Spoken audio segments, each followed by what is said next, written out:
The other government departments abuse the legislation in a similar manner.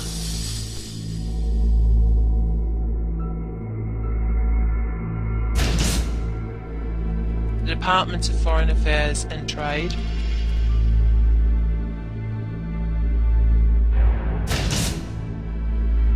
the Australian Communications and Media Authority,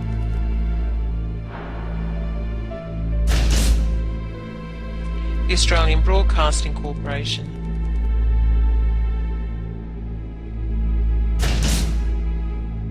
the Australian Customs Service,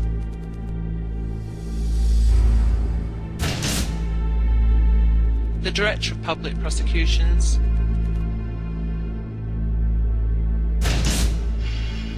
the Department of Transport.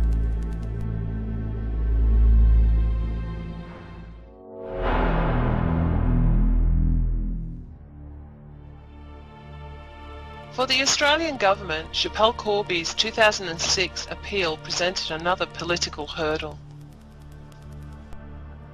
It is now clear that the Australian government's fall guys for this situation were always intended to be the soft target of her Indonesian lawyers.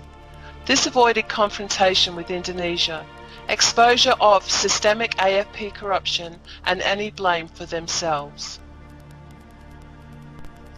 The Corby family were pressed into accepting what was presented as help: the services of an Australian QC named Mark Torwell.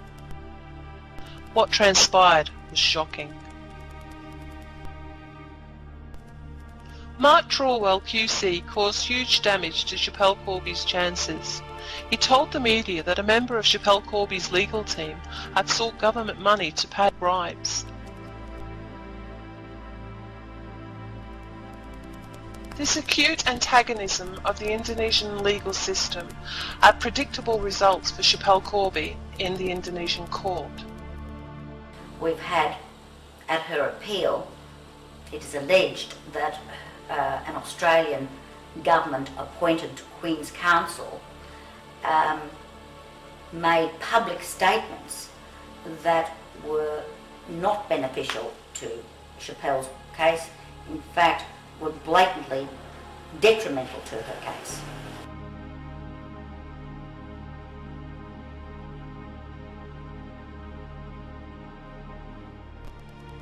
Mark Torwell is a past member of the West Australian Liberal Party and long-term friend of Chris Ellison, the Justice Minister. Torwell was later reprimanded by the State Administrative Tribunal for this appalling act, which, even had it been true, was a clear breach of client confidentiality. This mere reprimand by the establishment for such disturbing and serious misconduct was roundly condemned by many observers. For Schapelle Corby, once again, the consequences of someone else's actions were devastating. The government had again avoided scrutiny of AFP and airport corruption and destabilisation of its relationship with Indonesia.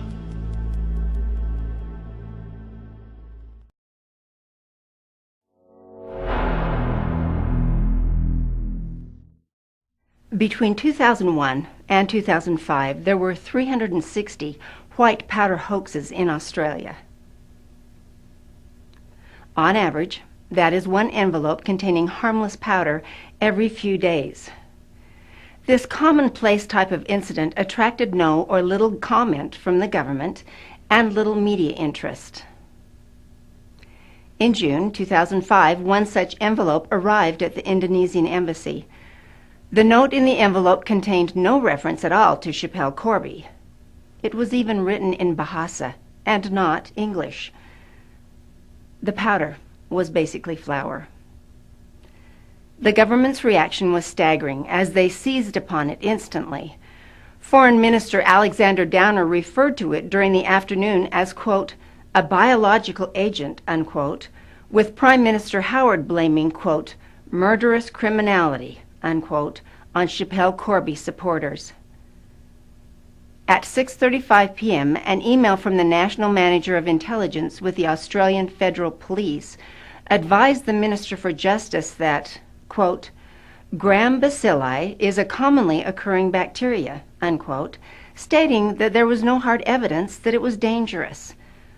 Instead of immediately correcting their highly damaging statements, the government allowed the original stories to roll, with headlines across the world attributing blame to Schapelle Corby's supporters for a biological attack.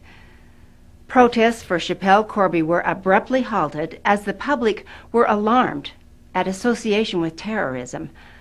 The government had successfully undermined the emerging support movement. To this day, they have refused to say where the term, quote, biological agent, unquote, came from. They refused to explain why they didn't refer to the non-English note and non-reference to Schapelle Corby. They refused to explain why they didn't reference the hundreds of other harmless powder incidents. They have never explained why they allowed the false story to roll around the world when they could easily have corrected it at the outset.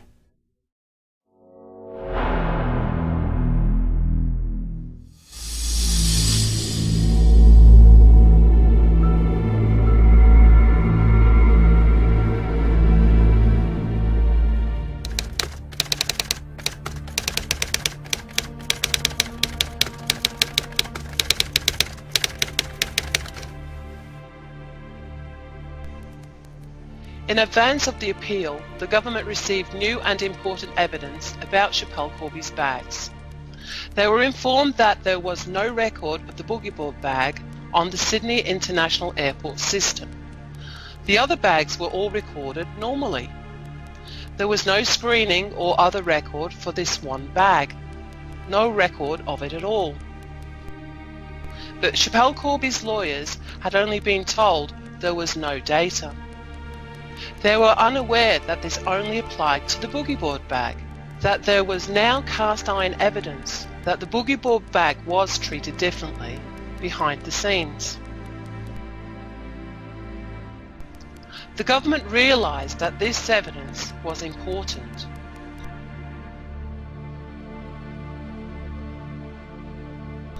They realised the implications.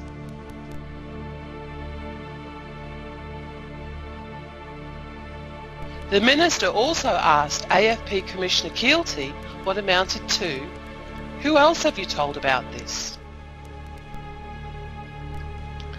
Neither Schapelle Corby or her lawyers were ever made aware of this evidence. It was never submitted to a court. It remained hidden until revealed to Hidden World Films in October 2010.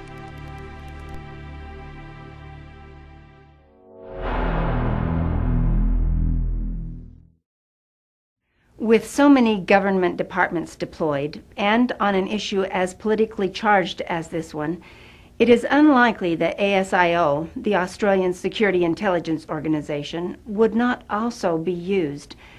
Indeed, allegations are rife that this shady government body was directly or indirectly involved in threats to the Indonesian embassy in 2005, which were presented to discredit Schapelle Corby's supporters.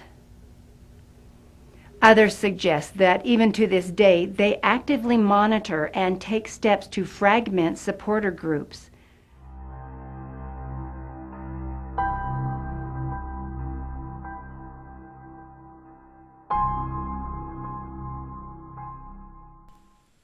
We monitor our access logs very carefully. Every day they take copies of the Women for Schapelle blog.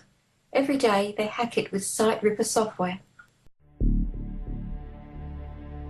Because of the political potential of the case, we have been designated as subversive and intensely managed. This has included electronic monitoring, group infiltration, internal group influence, and undermining of those supporter projects deemed to be of significant risk. Recently, we have seen pro-government counter-influence directed specifically at group members. The pattern of events is so clear that there is absolutely no doubt this has taken place, and it still does. yet many people are completely oblivious to it. Schapelle Corby's supporter groups have been managed as intensively as terrorist cells. Despite the underground nature of their activities, there is an increasing body of evidence to suggest their long-term involvement in this case.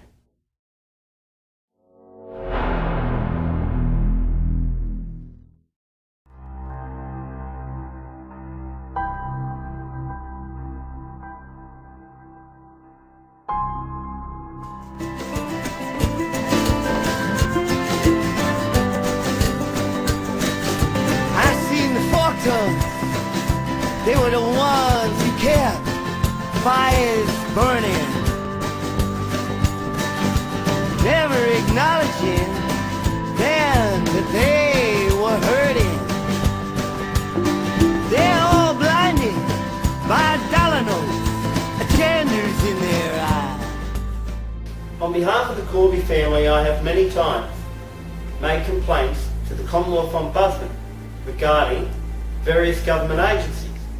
Throughout, the Ombudsman's Department have dodged, delayed, evaded. They have failed to take any of the complaints seriously.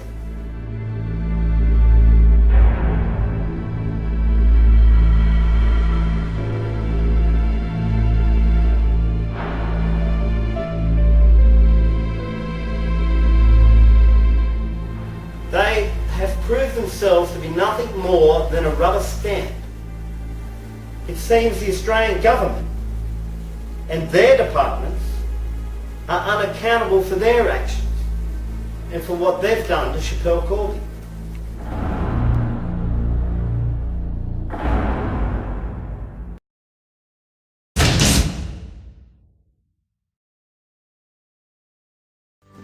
And I hope that one day they look into the mirror and they are haunted by all the people left to rot in shackles and chains. Yeah, some call them watchdogs. Ha! I call them useless, toothless, dogs of shame. Yes, they're all fork tongues, they're all useless, toothless, dogs of shame.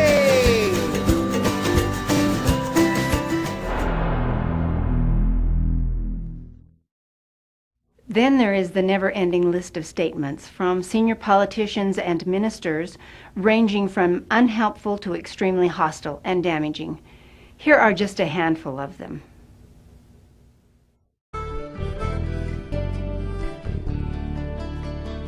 20 years in jail for crimes no one will admit. She says she can't admit to crimes that she did not commit. She begged the judge for clemency, put her life into his heart, but her life was in his hands instead. While she pled Sayatidak, Barcelona, be brave, Schapelle, be brave, and try to stay so strong. For the trial by media you suffer is also very wrong. Keep fighting in that prison and keep your spirits high. We know that there will come a day when back home you will fly.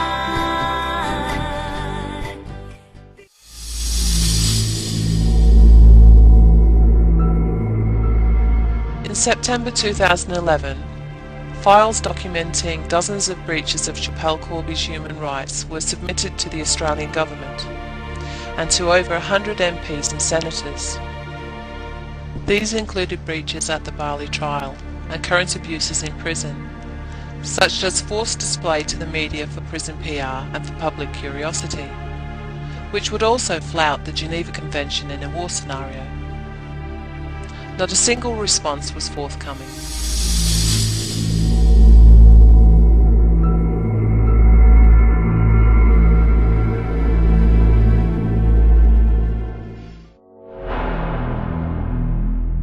So you're saying in effect it's their job to do the bidding of the government?